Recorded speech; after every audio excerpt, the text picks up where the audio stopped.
Anekantavad, in his video, saying various things in the comments there. I mean, one, he says he wants to know what it is. What is consciousness? But he's also saying that it'll never be known. So maybe that's a rhetorical stance. But I think it's straight to the point of the major mistake here. The question is not what is it? The question is, how does it behave? What is it is an old question. Answers to questions of, well, what is a horse? Those are just approximate truths, like Newtonian truths. What is it? Everything. It is a system. And unlike a traditional thing, it doesn't have a thing in itself, essence, and inherent properties. It is a system. The system has behaviors. What we call properties is an approximation. We're talking about steady behavior, right?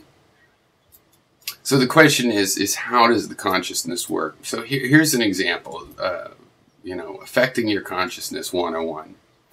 Let's say you want to change your state of mind. Your state of mind is panicky. And you're panicking so much, it's not just making you alert, you're not thinking straight. And you aren't thinking straight, but you are thinking, I need to think better, let me get myself together. Well, when you're in a panic state of mind, or lots of physiological states, your breathing is affected. This is your heart rate. But let's just deal with your breathing right now. That's interesting. So your emotional state affects the pattern of your breath.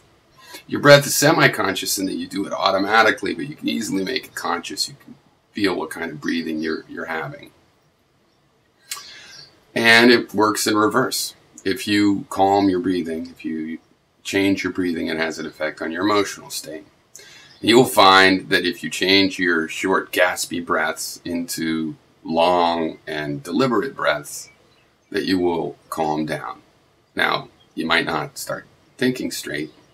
Depends on what you're thinking about. There might be other problems. But you can address the immediacy, and to a large degree, even the entirety of the panic itself, simply by paying attention to your breath. Now, you could do this probably a lot of different ways, but let me just say two. One, you could ignore how you're breathing currently, just realizing that it's gaspy. Ignore the details. Force, an exhale and an inhale. Just try to stamp out your current breathing with long breaths. So that's not what I do. What I do if I'm breathing that way, when I start paying attention to it and realizing I want to calm down, is I go with the breaths that the panic is causing, but I just try to extend them. If I have a little gasp of intake, I'll extend it. A little gasp of outtake, extend it. And I make the breaths I'm already having longer. And I feel that integrates better with the fact that, well, something real made me panic. It's not like I'm trying to forget that situation. It's not like I'm trying to pretend it's not as serious as my biological reaction thought it was. Maybe it is that serious. So, this is related to one way to force yourself to change your behavior is by using a somewhat powerful system of mental inhibitions that human beings can have. You have the urge and you try to catch it and hold it in. I don't believe that's very healthy. I would do it.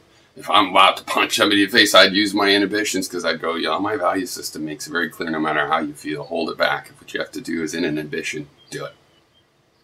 But what I really think is that we don't want to inhibit. We want to reform. You don't want to destroy your breath and put a new breath there. You want to reform the breaths you're having into the calm ones that you need.